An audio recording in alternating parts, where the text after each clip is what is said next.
কাকিমার মেয়ের অনুষ্ঠান, কাকিমা বলুক। না, ওর খাবার আমরা আগেও খেয়েছি, খুব ভালো। আর ওই জন্যই খেয়ে ভালো লেগেছিল বলেই ওকে আমরা সব দায়িত্বই দিয়ে দিয়েছি। খাবারও সাফিসিয়েন্ট, কোয়ালিটিও ভালো, সব দিক দিয়ে এক কথায় খুব সুন্দর। আমাদের সার্ভিসও ভালো। বারবার গিয়ে জিজ্ঞেস করছে। আমাদের হচ্ছে এই যে ডেকোরেশন, মানে ডেকোরেশন যেটা সাজিয়েছি আমরা, খুব সুন্দর, সব দিক দিয়ে সুন্দর, নিশ্চিন্তে চোখ বন্ধ করে ভরসা করা যায় ওদের উপর। আমাদের অনেকগুলো কাজ দেখেছেন, দেখে ভরসা করে কাজ দিয়েছেন। আজকের যে কাজটা করছে মা সন্ধ্যা ক্যাটারার্স, এর সম্বন্ধে আপনি কি বলতেন? ভালো, খারাপ, সার্ভিস কি বলতেন? না না, সবই ভালো, সার্ভিসও ভালো, খাবার দাবারও ভালো, কোয়ালিটি ভালো, সব দিক দিয়েই ভালো। এবং আমাদের ছেলেমেয়েরা বারে ঘুরে ঘুরে সবাইকে স্টার্টার দিচ্ছে তো? হ্যাঁ, না না, সার্ভিস খুব ভালো। এরকম কেউ বলছে না তো যে না স্টার্টার না নেই না আনছি? না না। তো আমি সকাল থেকেই দেখছি মানে পরিবেশন পুরো অর্গানাইজড।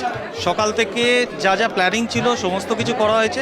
সব থেকে ভালো যে জিনিসটা লাগে মানুষের প্লেট দেখলে, প্লেটটা কমপ্লিটলি পরিষ্কার, মানে এত টেস্টি হয়েছে মানুষ খাবার ছাড়ছে না। কাকু তো রিভিউটা দিল, কাকু আমাকে কি বলছে আপনারা শুনুন, যে ভালো কাজ করলে আগামী দিন কি হতে পারে। হ্যাঁ, ভালো কাজ লেগেছে আমার। আরও হচ্ছে আমার 2-3টে কাজ আছে আমার নিজস্ব, সেইগুলো ওনাকে দেবো। তো 1000 টাকা মেনু বলে ভয় পেয়ে কোনো লাভ নেই। 1000 টাকা মেনু আজকালকার দিনে ভালো নুরের খাসি খাওয়াতে গেলে 900 টাকা 1000 টাকা হবে, আর 550 টাকা খাসি খাওয়ালে 600 টাকা প্লেট হবে। এবার চিন্তা ভাবনা আপনার। সার্ভিসটা আমরা কেমন করছি দেখুন।